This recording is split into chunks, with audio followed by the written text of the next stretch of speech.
Hello everyone, welcome to our channel everyday life. आज की हमारी रोचक और उपयोगी जानकारी है difference between jam and marmalade. ये दोनों ही फलों को सुरक्षित रखने के पुराने तरीके से प्रेरित खाद्य उत्पाद हैं जिनको बच्चे बड़े चाव से खाते हैं।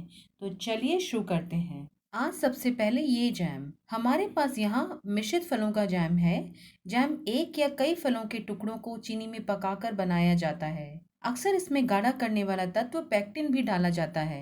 इस जैम की मुख्य सामग्री चीनी, अनेकों फलों का गूदा, गाढ़ा करने वाला तत्व 440 जो पेक्टिन का नंबर है, तथा लंबे समय तक सुरक्षित रखने वाले तत्व यानी प्रिजर्वेटिव्स हैं। जैम बनाने का इतिहास भी बहुत पुराना है।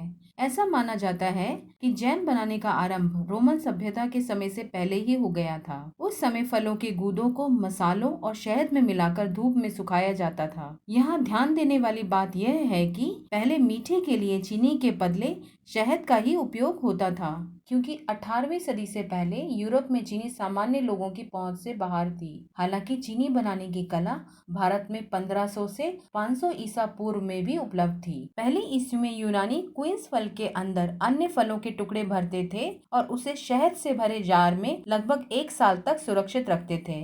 यह प्रक्रिया थोड़ी लंबी हो जाती थी। इस तरह सुरक्षित रखे फल को मेलोमेली कहते थे, जिसका अर्थ होता है एप्पल हनी। बाद में रोम के लोगों ने इसको मसाले में पकाकर बनाना आरंभ किया। इसे आप जैम का आरंभ कह सकते हैं। शब्द जैम 1706 के आसपास सुनने में आया, जिसका अर्थ था दबाव से टुकड़े करना यानी क्रश बाय प्रेशर। जैम की विधि पहली बार 1718 ईस्वी में मिसेस मैरी ईल्स रिसीट नामक पुस्तक में छापी गई। धीरे धीरे जैम घरों की विधि से निकल व्यावसायिक तौर पे बनाया जाने लगा और इस तरह पहली बार अंगूर का जैम 1918 ईस्वी में प्रथम विश्व युद्ध के समय वेल्च नामक अमेरिकी कंपनी ने अपने सैनिकों के लिए बनाया था। युद्ध समाप्त होने के बाद भी सैनिकों में जैम की चाहत बनी रही और इस तरह भिन्न भिन्न फलों के जैम को व्यावसायिक तौर पर बनाया जाने लगा। जैम की कंसिस्टेंसी गाढ़ी और दरदरी होती है। जैम को अक्सर फलों के टुकड़ों और चीनी के बराबर अनुपात में पकाकर बनाया जाता है।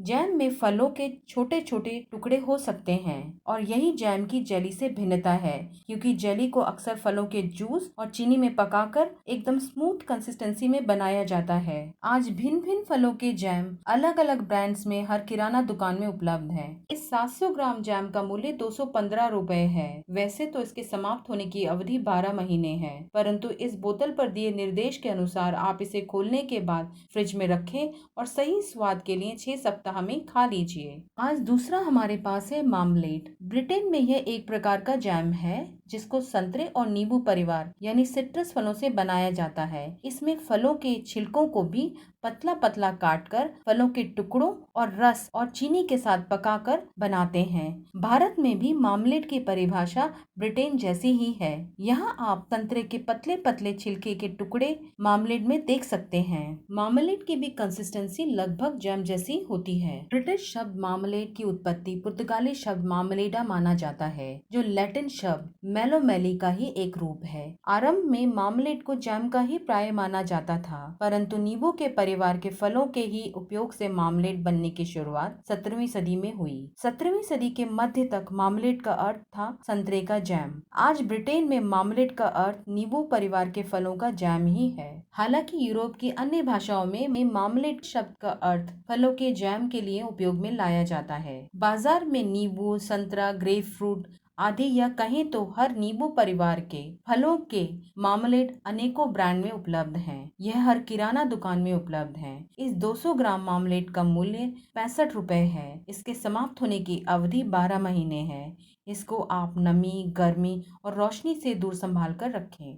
जैम और मार्मलेड फलों को सुरक्षित रख लंबे समय तक खाने का प्रयास था। जैम जहां फलों के स्वाद के अनुसार मीठा होता है, वहीं मार्मलेड का स्वाद खट्टा, मीठा और हल्का कड़वा होता है। दोनों का उपयोग लगभग एक समान है। दोनों को टोस्ट, परांठों और पूड़ी पर लगाकर खाया जा सकता है। इसके अतिरिक्त दोनों का उपयोग केक, कुकीज की फिलिंग्स और सजावट में भी किया जाता है। और हम आशा करते हैं कि आज की हमारी जैम और मार्मलेड की यह झलक आपकी एवरीडे लाइफ में जरूर उपयोगी रहेगी।